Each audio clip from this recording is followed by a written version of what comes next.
say something insightful and smart sounding. Well, See it's if that education pays no, off. I think you'll naturally do that anyway, Annie. I remember I had Keegan on here, and Keegan was telling me about her work, and I was just like, Keegan, I'm really trying to comprehend what you're talking about, but you have like really gone off into a world that I do not understand. Yeah, all the finance So, and banking world is way over my head. So, yeah. um, Well, great. So we'll just kick it off. So, hi, this is Alex from the Millennial Entrepreneur. I'm here with one of my good friends, Annie, that I met through Lucas, and she's out at Green Bay with Lucas right now. So, Annie, it's great to have you on here. thanks for having me. Yeah. So, if you could just tell me a bit about your background and maybe even your schooling a little bit, and then also your career at Nike now. Yeah. So I grew up in Portland, Oregon. I went to a French immersion school when I was young. So a bit of a different upbringing there, I would say. Learned French. A lot of my classes were in French instead of English. So I think that really opened my mind, I think, at a really young age. And then I went to, in high school, I went to a tennis academy. So I was playing sports and going to school at the same time. And then I went to Duke University for college, where I was a political science major, and did French and European studies as well. So I thought I wanted to be a human rights lawyer and like save the world and do all sorts of amazing stuff. And then I got an internship at Nike and was like, that seems really interesting and fun. You know, Nike law school for the next 3 years. So I decided to come back to Nike after I graduated from college, and started in marketing. Was lucky enough to come into Nike through tennis, which I think was maybe a different way that some people come into the brand, um, knowing that consumer, knowing that world really well, having kind of been a consumer myself for so long, was a really great way to come in. I think I started in digital marketing, running social media, and then I moved more into sort of the business side of marketing, connected more into our sales teams and our merchandising teams and our product teams. And I was in tennis for about 3.5 years at Nike. And then in 2019, I moved over into the sportswear team, which is the lifestyle side of Nike. So a lot of the retro products, people might know Air Force Ones, Air Maxes, those types of products that used to be, performance Mm-hmm. shoes back in the day, right? But now a lot of it is like streetwear and lifestyle stuff. So I've been there for 2 years. And now, as of December, I head up our global marketing team on the women's side for lifestyle. Wow. So So you head apparel, up the global, I mean, global I mean, it apparel. sounds much fancier than it actually is. I'm Well, so I very mean, low on Andy, the that's totem pretty pole, but impressive. I mean, that's I fooled congratulations, by someone. the way. That's Thank you. I fooled someone somewhere to thinking I could handle all of that. So, yeah, it's been really fun. So I would do women's lifestyle apparel. And I also get to work on a little bit of skateboarding, women's skateboarding, hmm. and ACG, which is our brand, that is all about the outdoors, um, which is really fun and a great brand to be a part of, especially living and growing up in Portland. Um, so a lot of like the hiking gear and the outdoor gear and some surfing stuff too. So it's exciting. It's fun. That's my journey so far. Yeah, it's been a very interesting journey. I mean, you've really rose through the Nike ranks, on how to put it. How would you say going from a college perspective, where you're working, going to school, and I don't know if you had a side job or not, to moving into your internship, to now I'm career based, now I'm trying to hit my deadlines, not versus maybe a test, but versus what marketing plan do we need to make and hit on a certain deadline? Or how did you transition mentally into maybe more of a corporate life or big company life?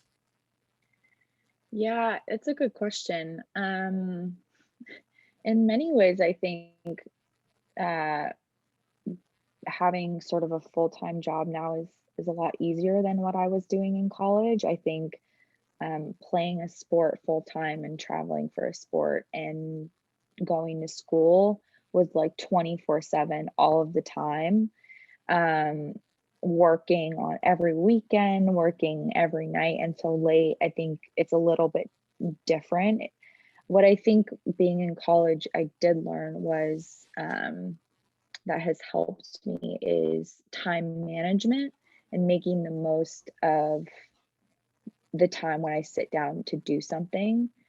That has become really helpful, I think, as um, I've gotten older. I think I also learned how to juggle a lot of different things at the same time and sort of compartmentalize. Okay, I'm focused on this marketing plan today. I also have to think about future seasons. Sometimes I get lost, like what year I'm talking about, what I'm focused on. So I think, coming through college and um, learning how to multitask and learning discipline has really helped me in my job. But um, I think I've also learned that, like, as much as a job might be 9 to 5 on a paper, like it's never really fully 9 to 5. And oftentimes, especially in marketing, right? Like you're always trying to get inspired and be aware of what is happening in the world. And that doesn't happen 9 to 5. That happens all of the time. You're always listening, you're always learning, you're always kind of changing and evolving things. Which was a skill I definitely didn't have in college. And I've really learned as I've moved into Nike and had the opportunity to have great mentors and watch them um, do similar things. Oh, and that's a cool thing you bring up on the mentor side, because I think that's extremely powerful in anyone's journey, be it in Absolutely. sports or in their career.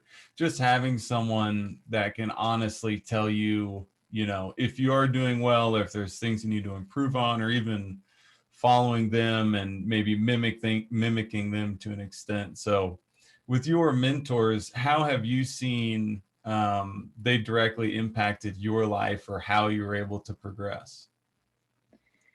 Yeah, I mean, I've had some really incredible mentors through my career, and I would even say my sports career as well. Like, I've had some really bad ones as well that have sort of taught me what not to do, which I think you may not realize in the moment, but later on you realize that's equally as valuable. Um, but I would actually say a lot of my most um, influential mentors have been women that have sort of kind of picked me up and really raised me up in moments where I've had a lot of doubt. um, I think they've always tried to instill confidence in me, and not a false sense of confidence, but rather one that, like, you are capable, you do know what you're talking about, believe in yourself. Um, and also being able to give me real feedback of, like, hey, that's not good enough. That work that you're Mhm. putting out right there is not good enough. Or you didn't handle that meeting situation very well, and like pulling me aside and being like, Annie, no, you can't, don't do it that way, do it this way.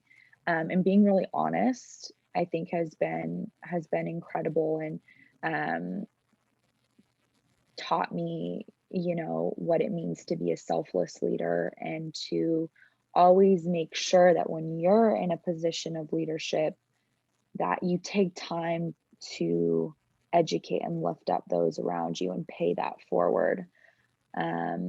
Which has become something I think as I've gotten older that I would feel really passionate about, is giving back to those that are also coming up through the company and trying to be a similar type of um, influence on people, because I know I wouldn't be where I'm at today without them. And I think I'm lucky to be in a company like Nike. And it was one of the first things that struck me when I came in as an intern, is the amount of senior people at the company who are willing to meet and talk with interns, because a lot of them were once in those shoes. And I was really fortunate that like people that like had far better things to do than talk to like this little eager intern and like answer all my silly questions, um, were willing to sit down with me and like talk me up and give me insight to how they make decisions and how they came up through the company.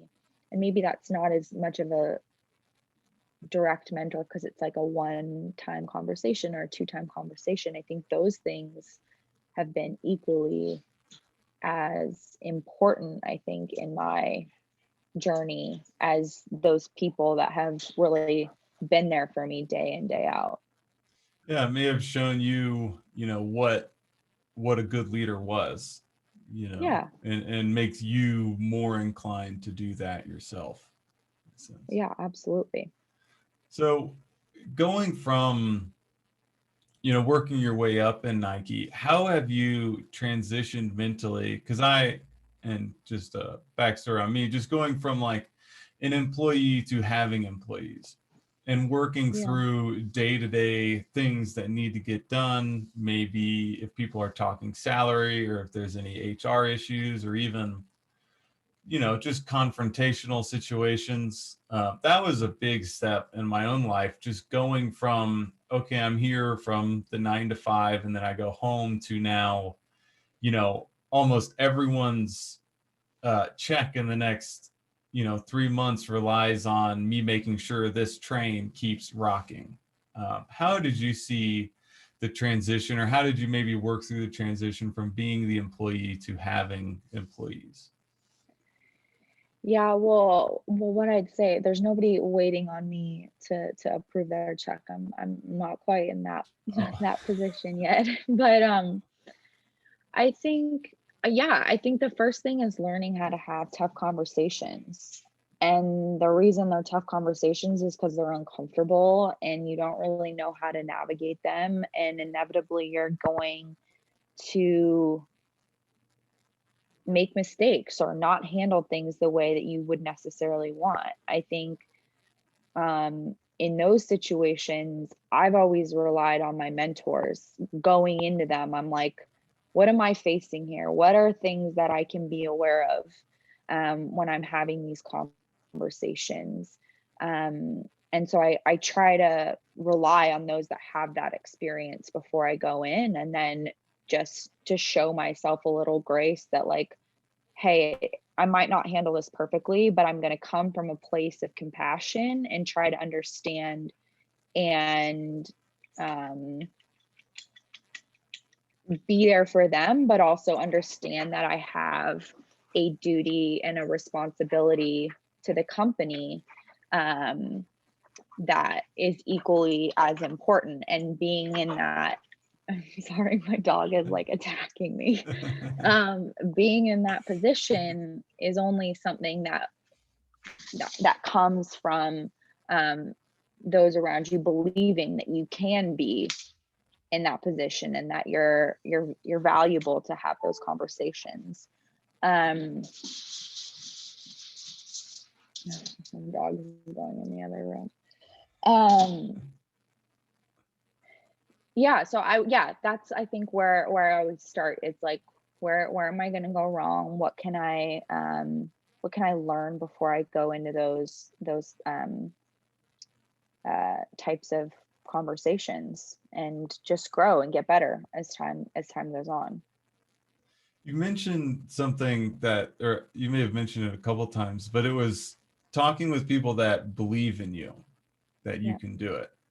That is something I align with directly, because I feel like if I am in a group of people and I know that that group believes in me, I can achieve so much more than I think I could if those around me didn't. And I don't know if it directly has anything to do with like our interactions, but for some reason, me just knowing that someone believes I can do something, I am now like, I'm invincible in a sense. Yeah. I just kind of feel like I can do anything.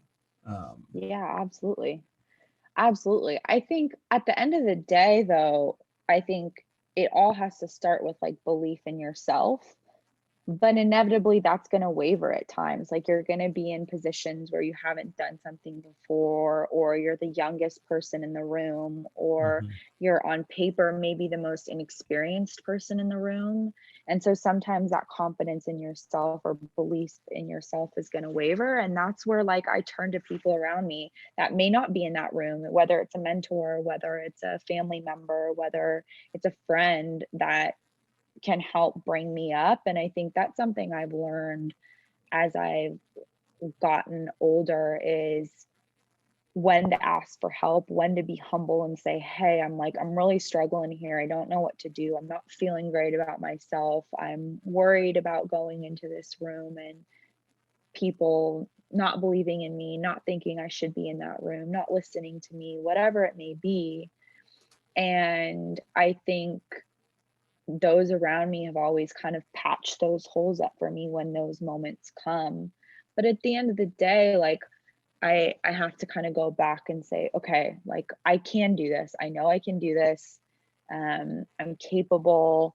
I'm prepared. I think that's one thing that helps me too in those situations when I feel like I don't quite believe in myself or something, like making sure I'm prepared always kind of helps with that confidence, that I know my stuff. Um, but it's a journey. Like it's never perfect, and there's always ups and downs to it. And forgive me if I get your title wrong, but it's the head of global women's apparel. Is that right? So Or my the at Nike we really love to have like 10 words in your title. So oh, it's okay. global women's brand director for lifestyle. And that Okay. has different things underneath it. I can And email so it to you. what was how old was the last person? Oh gosh. Roughly. I don't know. I think um I'm definitely probably on the younger side of things. I don't know who the youngest one is. Yeah. Um I guess the good thing about being in a massive company like that, there's not like these spotlights and stuff put on you, but um yeah, I would say I'm probably on the younger side for sure. Yeah, Yeah. I the only point of the question is to ask how you've mentioned that the age gap can be difficult. People may not believe in you just because of age, not Mhm. even really like, technology drives so much of marketing or advertising, and having, maybe being older in some cases isn't good because, maybe they're not on Instagram or social media as much as our generation would be. So, in my opinion, you'd almost have like a leg up there. But how have you gone over the hurdle of the age gap? Yeah, it's a good question, and I think one I'm still trying to figure out. I would say I always go back to two things. One is that something my mom always used to tell me growing up was you're never going to be the smartest or the most talented person in a room, but you're going to know how to work hard. And I think at the end of the day, I know when I'm faced with something I don't know or feel like I'm out of my league, I know I can hunker down and I know I can can work hard, and I can outwork maybe others. I think the other one that goes into that is just that I mentioned before, is like being prepared. So when I go into a meeting where I feel nervous, or a presentation, or meeting a new team, I want to try to be as prepared as possible. I want to do my research. I think it was a big learning curve for me when I moved out of tennis, which was a very comfortable space for me. I had really deep knowledge, to a category that was a massive business that, by all, like, I didn't know that consumer. I'm not naturally like a sneakerhead. I don't know the history of every single Air Force One that has ever launched, but I can do my research and I can know where my limits are and who I need to rely on to help fill that. I think as much as sometimes it can feel like a singular job, it really is a team, just like anything else, and making sure you have the right people around you, where your weaknesses are somebody else's strengths, and being comfortable with not being able to do it all, which has been a learning experience, I think, for me. Is, when I get down or when things get stressful, I tend to be more of that person that's like, all right, I'm going to do it. I can do it. I'm going to hunker down as long as it takes. I will work through this, and not doing it's not an option. So we're just going to get there, whatever it takes. Like, I think that only goes so far. At a certain point, you have to learn to rely on others, to know your team and know their strengths, and being able to empower them. Like, that makes the product better. And I think being young, that's a hard one to learn. It takes time to learn how to really lead a team, inspire others, bring out the best in those around you. I think especially being somebody who's just like, I'll just do it myself.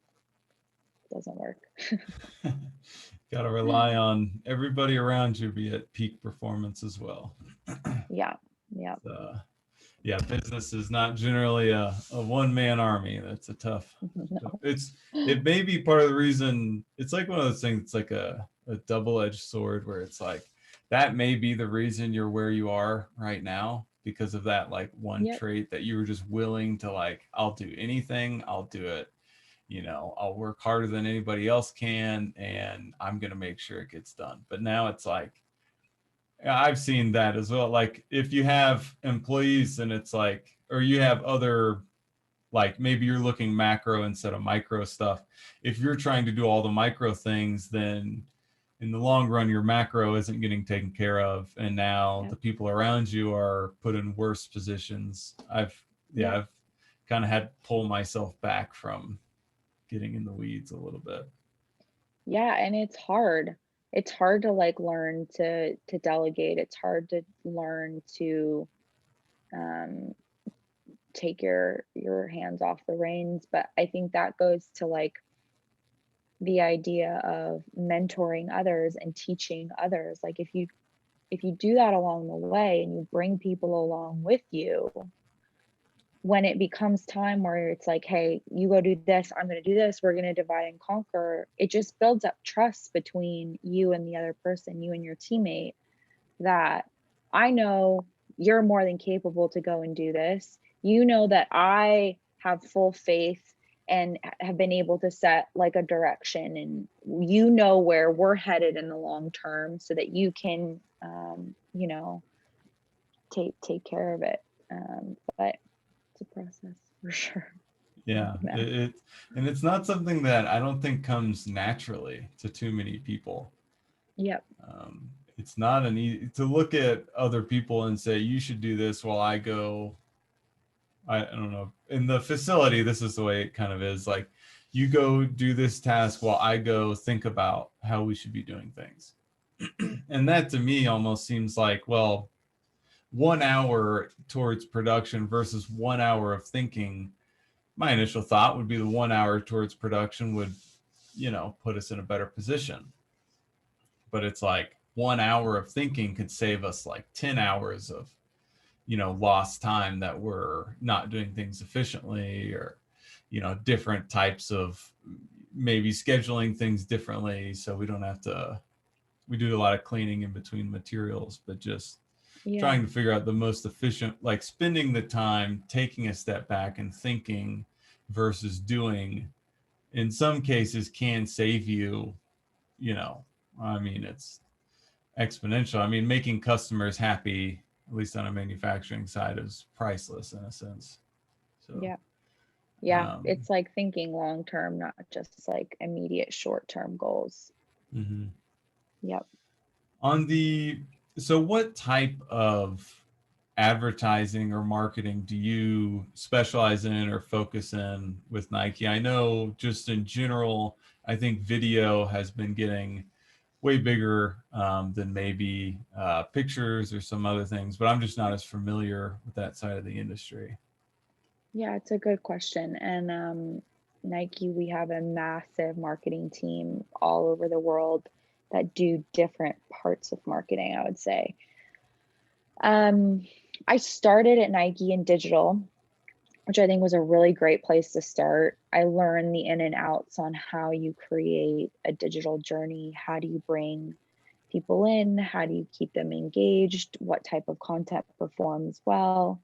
I think we've definitely seen an industry shift from still imagery to video, more AV. But there's all sorts of like crazy data and analytics that teams now have, from social media platforms to email marketing campaigns to, any internal apps that you have. Like all of these different data points teach you and tell you so much more nowadays, I think, than they did even 5 years ago when I started. And I think the ultimate challenge is how do you sort of balance the two between the art and science. But my job now is really like long-term strategy, I would say, at like a global level. So like global sounds like really fancy, but it's really not. Like I would say that's still pretty fancy, Annie. Come on. I mean, I think what I've learned is that every point in the chain to bring something to market, there's incredible value and really important value and expertise that gets added at each point, that I think if we did all of our marketing at a global level sitting in Beaverton, Oregon, Nike would not be the brand that it is today. So what I do is essentially creating long-term strategy and direction for, it could be anything from a upcoming shoe launch to an apparel collection to more of like these small brands within Nike. And then I work with what we call marketing functional experts. So it's where you bring in your data and analytics on like what works on these platforms, what doesn't, to achieve the goal that we're setting out in our strategy. And then we have what are called our geography teams, which sit in North America and Europe and Asia. And they sort of add to that plan and they add to that strategy and they make it work for, what's going to resonate with a consumer in Berlin is going to be different than what resonates with a consumer in Shanghai. And so that team perfects it and sharpens the strategy. And then we have teams that sit in our cities as well that are actually the ones that bring it to life. So they are doing, in a non-COVID era, they're doing events and activations and retail experiences. If you ever walk into our House of Innovation door in New York, like that's all owned by like the New York team, set by strategy and direction coming from Portland. When it comes to like the actual images that you see, or the big like ad spots that that you'll see on TV or on social media, we have a creative team of art directors and designers, digital designers, that actually create that content. So I don't create that. I am more on the strategy side. And I always think of it as like, I help set, if you're thinking of like a bowling alley, I help set the guardrails, but the other teams are the ones bowling. They're the ones like actually executing and doing the work within sort of the guardrails that we set, so that across the globe there's a unified direction, albeit sometimes it's slightly different. Does that make sense? Yeah. No, it sounds like you set up the kind of, I think your analogy was perfect, but just like the parameters that they can work within and kind of the underlying goal, kind of like you set up the pillars and then they flesh out the pillars and maybe make them real or maybe change them. How much, and just because you're setting up, you're setting up the plan. So how much, and I don't know a good way to say this, but how much text, like how many words do you put out for like a global brand? Is it like, we will launch this shoe and it's supposed to target X, Y, and Z in this certain way?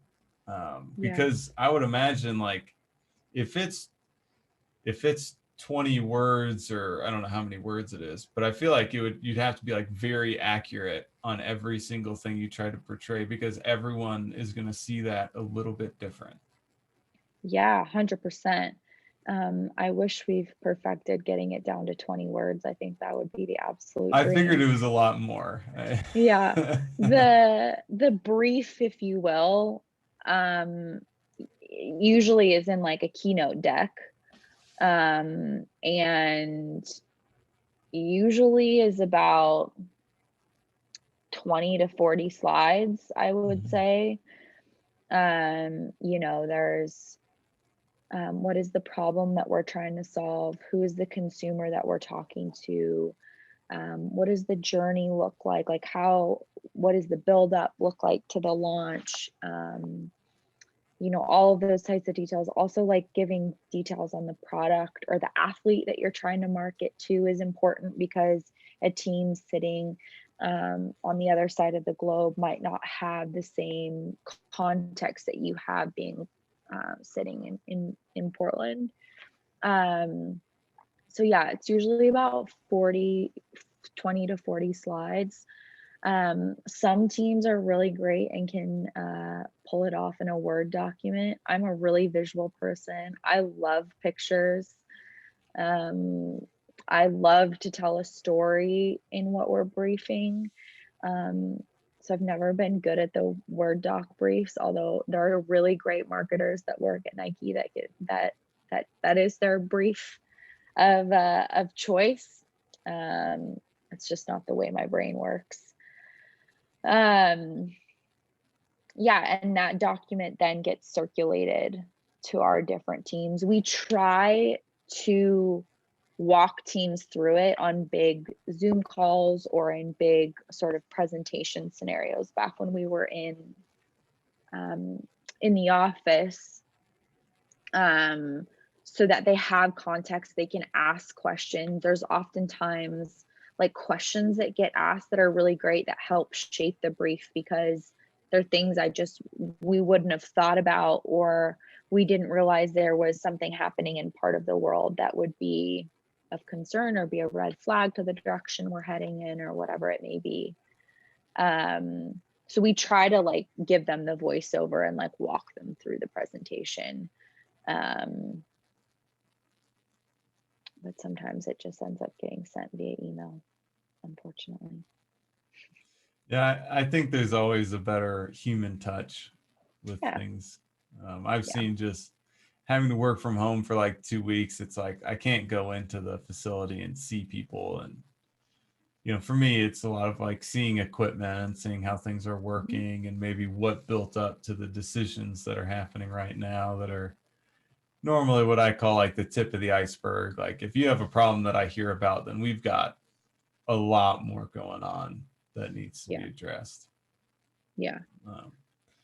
But just the I think this is obvious just working with Nike, but that type of workflow or the things you guys are developing it makes sense, but it's so far out of the realm of most like small businesses. Like that is just the like how consistent it would be, the structure, how clear it is, all the data points that you're using. It's just like it's pretty impressive. Well, It I makes would say sense. there's a lot of, yeah, I would say like from a small business standpoint, I think there's a lot of, because so much of this is digital now, there are a lot of services that can help give you those analytics. We might have an in-house analytics team, but like when it comes to email marketing or social media, like you have access to all of that as a small business owner. That's a And I good would point. think like Yeah. the thing that I've learned at Nike, especially early when I was in a small team, was when it comes to marketing, and I would suppose that this extends beyond just marketing, like to small business owner, like those people know that you're not just wearing a marketing hat or a merchandising hat, like you're wearing all of these different hats, and really understanding your business and what is working and what is not, and being okay with having sort of, we do this a lot like after we launch campaigns, but like having an honest conversation of where you went right and where you went wrong and what you can do better. um Especially in a small business, I think the benefit that you have there is like you're so nimble, you're so agile, you can move really quickly in a way that a larger company, while might have that structure and that process, it it's like a bigger ship. Like turning a bigger ship takes more time than if you're in a small boat. um so I would just say understanding a bunch of different parts of your business and being willing to wear a bunch of different hats is inevitably going to make your marketing plan better if you know about merchandising, if you know about your supply chain. Like that just is going to make your marketing better and more real and authentic, I would say. Have you seen many, not to maybe not small business, but not to the size of Nike, been able to pick up a market share of just being able to be so nimble with the times and being able to, something comes out and they can kick up a new product or maybe make a new marketing plan to specifically address it in a matter of, say, a week or month. I'm not sure how long Nike takes, but have you seen other companies been able to come up just because of that niche? Yeah, I would say so. I think the manufacturing business, especially the clothing manufacturing business, is one that takes time, especially if you're doing it in a sustainable way, in an ethical way. All of those types of things, they take time. But I think in the fashion industry, companies like Zara have adopted what's called a fast fashion model, where they're able to respond to market trends um, in a very structured but um, fast way. Like they're able to bring clothing to market really quickly. I think trends, especially if you're going to be a brand that is going to follow trends or set trends, you have to be nimble to be able to flex and pivot if your upcoming collection maybe doesn't land there, or you're seeing, they use a ton of data and look at what are the products that are selling really well. How do they increase inventory on those products that are selling well? How do they redesign product? How Are they using their store employees to pick up on trends as well? So I think the whole fast fashion um, industry has really skyrocketed over the last probably five to 10 years, probably closer to 5 years. Now you can get into all of the questions on like how sustainable is their product, all of that kind of stuff. But they've definitely created an entire new business model, I would say, for sure. Yeah, and I think that's just a total result of the speed of technology. I was talking Yeah. to Yep. someone recently where we're looking at businesses, one created by just generational, just the boomers versus millennials. And it was like, the business plan, I had him on here, but he works at Morgan Stanley over in Europe. And he was saying like the 5-year business plan in many cases isn't real anymore.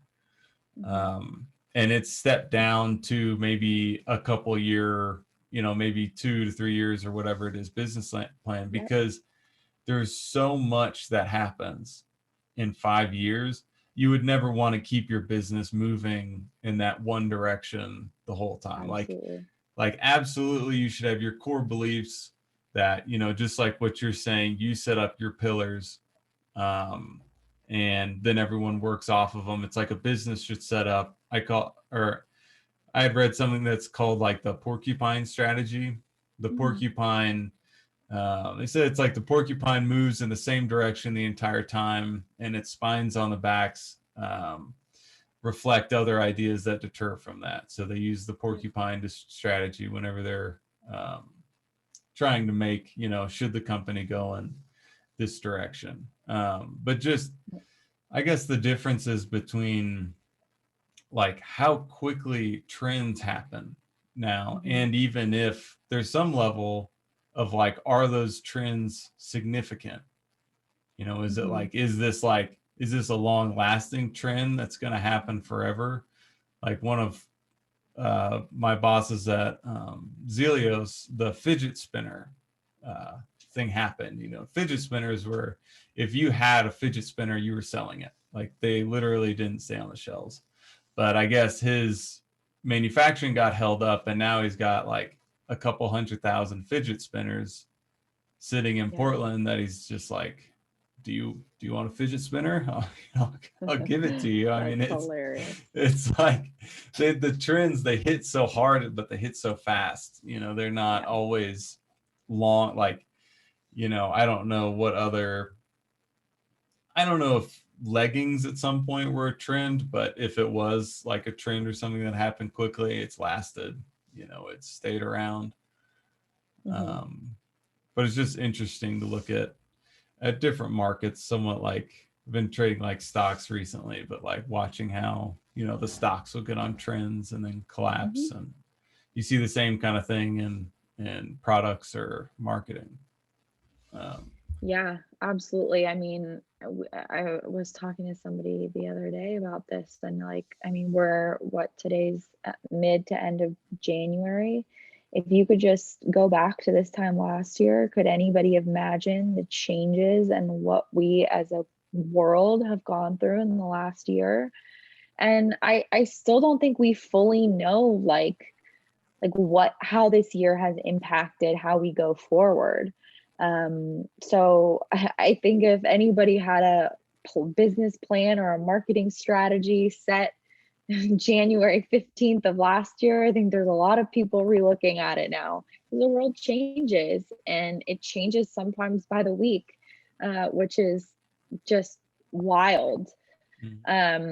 So yeah, I think in business in general, you have to be flexible and you have to pivot, but you never want to go chasing. I don't think you ever want to go chasing trends. I think you have to know at the end of the day, like, what are you about? How are you staying true to who you are as a company? You know, I think like as a Nike company, like we are about sport. Sport is at the heart of who we are and who we will continue to be. And this idea of how do we bring sport to those around all over the world. And that might be done in certain different ways that are going to resonate with people differently at different times. But at the end of the day, that's what we will come back to. And so it's that fine balance between being flexible and agile and not being pulled off of your core values as a company to chase something else that is happening in the marketplace. And I don't know how you necessarily determine what's a trend versus what is actually a shift in human nature, or like our culture or our world or the industry as a whole. You know, you could probably go back and look at the music industry, and when illegal streaming became very much a thing, you know, there's I think probably a lot of smart level executives were like, hey, there's no way to put the cat back in the bag now. How are we going to evolve as an industry and continue to remain profitable and continue to provide value? But that's what a good business leader is able to do and able to balance between the two. I believe it was. I don't have the magic answer though. No, I don't know. Not yet. I don't have a crystal ball either. So, But it's the same thing with stocks. You mentioned stocks, right? Like, do you invest in blue chip safe stocks and you're on it for the long term, or are you going to go like become a day trader and chase, buy and sell on a daily basis, you know? Yeah. Hopefully it's a combination of the two where you're profiting, but you're also being safe at the same time. I don't know. No, I think this is not stock or investment advice for anybody, because I have no idea what I'm talking about, truthfully. No, it's the same concept. You know, you can either put your company in or money in a company like Nike, or you can put it into, you know, maybe like Bitcoin, or maybe like a cannabis stock, or maybe like a penny stock that's very risky. And, you know, it's so funny to watch the stocks. Like we were talking about trends, like what is a true trend? Like Bitcoin, when it first came out, it's like, oh, you know, all these guys kind of in their basement just made some fake currency, you know. And it's like, even now, Bitcoin, I'm not an expert, but Bitcoin like isn't accepted everywhere, and it's not a true like based currency. You know, it's like a debased currency. There's there's no gold behind it. It's just what people think it's worth. But it's so interesting to watch. Like, sorry, go ahead. This a random tangent. Did you hear about the guy that has like millions of dollars in Bitcoin and like forgot 3 of it? He can't figure out his password. He's tried 3 times. He does 2 more times before it all goes away. Yeah. I don't know why he can't just like call the company that made it and be like, I will pay you $10 million. Like, open this thing. Like, yeah. Where's the password reset? Like, can you not like send me an email? Seriously, like, let's get somebody in here and let's pop this thing open, because there's like, I think 240 million. Crazy. You would think with something like that, you would like write your password down somewhere, but so the story was that he got paid the Bitcoin back when Bitcoin was worth like $100 maybe, or $50. And so it was like, you know, it was nothing to him at that point. And now Bitcoin is worth like $40,000 a coin. Crazy. So it's just, should have invested. I had gotten into Bitcoin, had a big run recently, and I don't go into Bitcoin, but I was in a stock that like supports Bitcoin. And so made a little bit off that, which was good. Nice. But, nice. Yeah.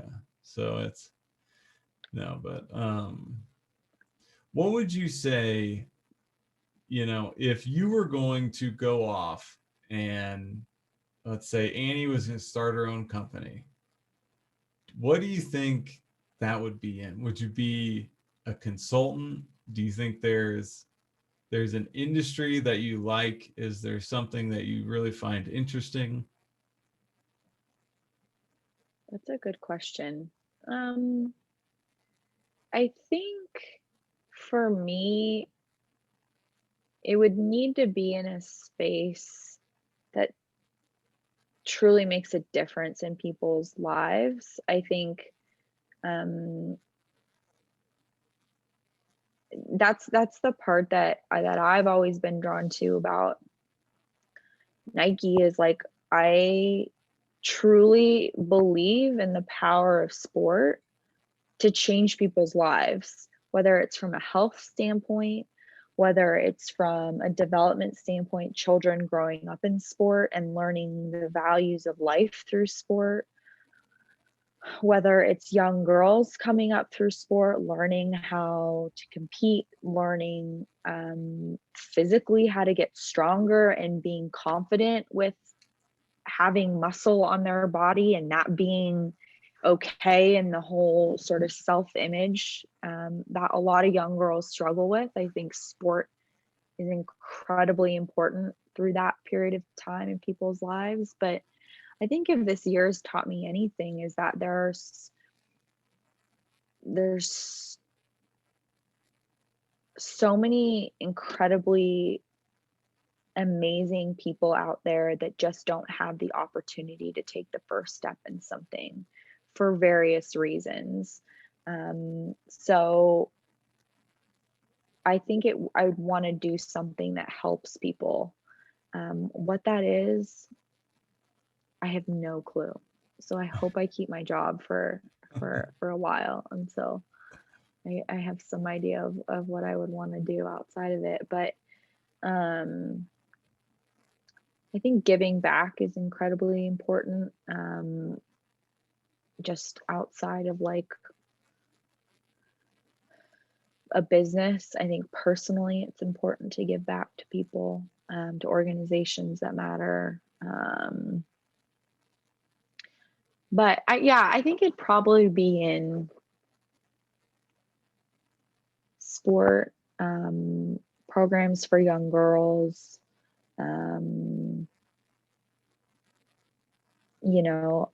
I think being a woman in the US is incredibly fortunate to have been born to a family here. There are a lot of women around the world that are born into very different circumstances just by the happenstance of being born to those parents in that country. So I think I have a soft spot there. But yeah, it would have to be something I'm really passionate about. I don't think for me it would necessarily be about building like a financial like empire. I guess never the good ones are never born from that, right? They're always born from a place of passion. Mm-hmm. I don't know. No, I think that's good. No, you're passionate about what you do. I think you really enjoy Nike and everything Nike stands for. Yeah, it's a job just like anything else. Some days are better than others, but overall, it's a great place. I love it. Yeah, that's the important part. It's never good to work somewhere where you kind of maybe you dread every once in a while, but you dread it every day going in it. It's just not a good way to work or live your life. Yeah, it's true. It's very true. We'll wrap it up here in just a second, but I had one last question for you. If you had any advice for someone either marketing or advertising or making a brand or trying to know how to enter a new market from that standpoint, what would be your kind of just short and sweet kind of pillars to stick to? Yeah, I think my first thing would be is to really do your research on the industry that you're going into. What are the problems or the opportunities that exist within that industry. And then, I think the second one is like, what is a value that only you or only the company can add that creates distinction to other companies or organizations that are in that space. Try to carve out a niche for yourself. And then I think the other two things I would say are just get good people around you that don't have to be full-time people. They don't have to be salaried people, but oftentimes it can be friends to run ideas by, to gut check things with, to test new pilots or opportunities. Like, get that good crew around you that can have those honest, open kind of feedback conversations with you. You never want somebody who's just going to tell you how great it is, but that can really help you be honest. They can look at your strategy plan and say, hey, I actually don't see there being any value in this space. What about going in this direction? Because team is everything, and the people around you are everything. So I think those would be my three things. Well, no, I think that's amazing advice. And to be honest, I'm probably going to use some of it myself. Go for it. Let me know how it works. I will. So Annie, it was great having you on here, and I really appreciate you taking the time, and hope you and your family are doing well, and just appreciate it. So thanks, Alex. This was fun. Absolutely. Maybe we can do it sometime later again. Yeah, well. You let me know how those 3 strategic pillars work, and then if they work well, we can talk again. If they don't, I didn't say them. I didn't give them to you. It was somebody else. That's right. Yeah, it was someone else. All right. Thanks, Annie. Have a good day. Okay. Bye. Bye.